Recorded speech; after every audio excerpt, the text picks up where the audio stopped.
Jordan Peterson is either the most important voice for men in a generation, or a dangerous man telling men exactly what they want to hear. And here's what's interesting. Both sides are right. Not completely, but enough to matter. And that's where this gets complicated, because the truth about Peterson isn't on either side. It's in the middle. I'll be honest about where I started. I thought he was just another guy telling men to toughen up. Clean your room, take responsibility, stand up straight.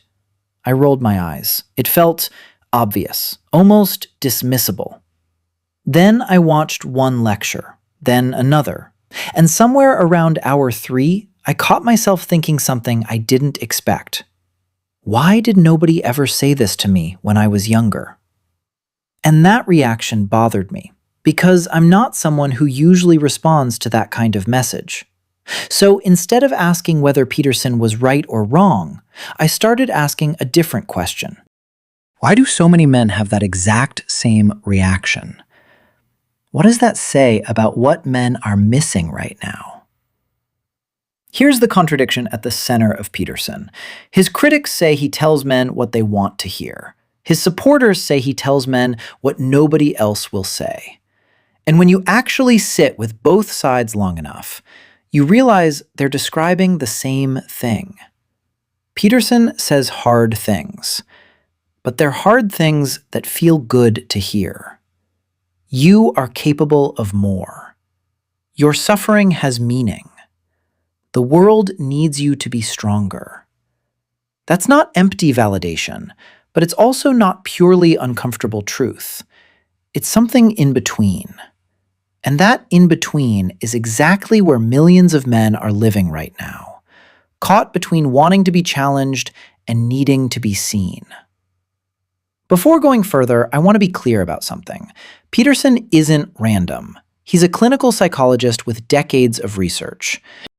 His ideas draw from real frameworks: Jung, mythology, religion as psychological structure.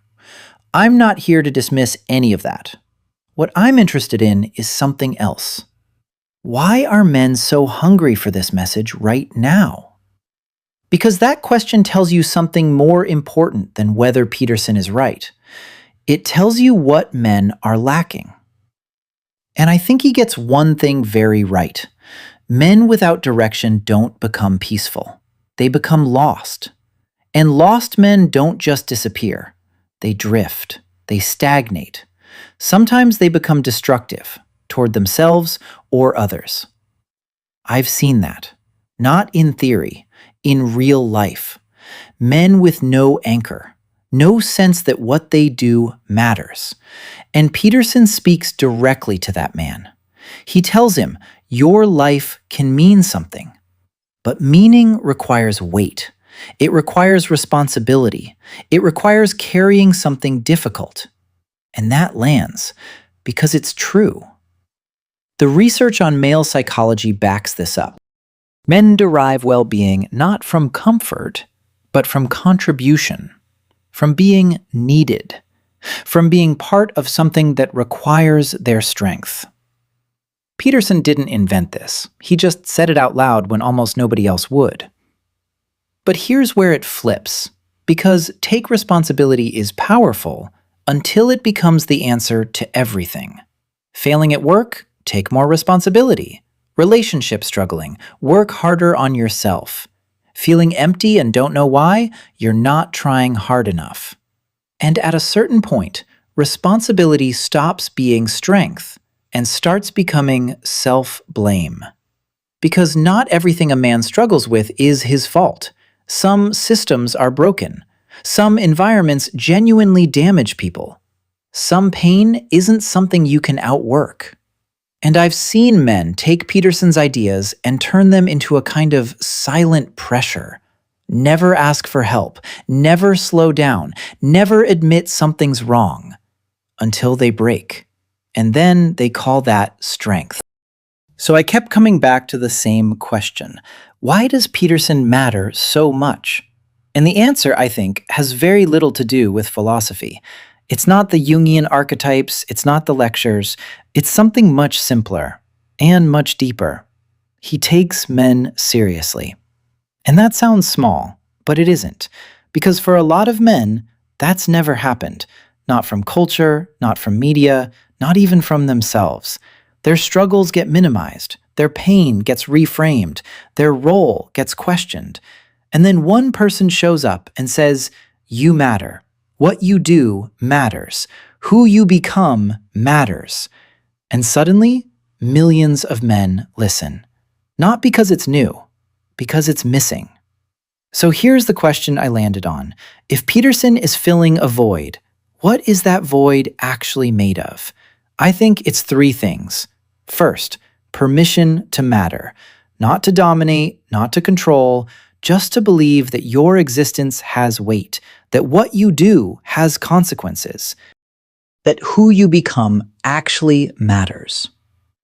Second, difficulty reframed as meaning. The idea that the struggle isn't the obstacle, it's the point. Third, truth. Or at least something that feels like truth. Something that doesn't soften reality, doesn't avoid discomfort, doesn't pretend everything is fine. Men respond to that, more than people realize. But here's the part that matters most. Are you following Peterson's ideas or his permission? Because those are not the same thing. His ideas should be examined, challenged, even disagreed with. But the permission, the sense that you're allowed to take yourself seriously as a man, that's not something you should need to borrow. The men who get the most from Peterson eventually reach a point where they stop needing him. They take the permission, and they keep it. Millions of men are listening to Jordan Peterson, and I think that signal is worth taking seriously, not as a political fact, but as a psychological one. When millions of men organize their lives around one voice, the interesting question isn't whether that voice is right. The interesting question is, what are they so hungry for? And is there a way to feed that hunger that doesn't require anyone else's permission? I think there is. And I think most men already know what it is. Because the truth is, you were never waiting for Peterson. You were waiting for yourself. If this made you think differently about someone you already had an opinion about, that's the point. Subscribe. Because next week, we're looking at a man who never gives lectures, never writes books, never tells men what to do, and somehow moves more men than almost anyone we've talked about. You probably already know who he is. You just never thought of him this way. See you next week.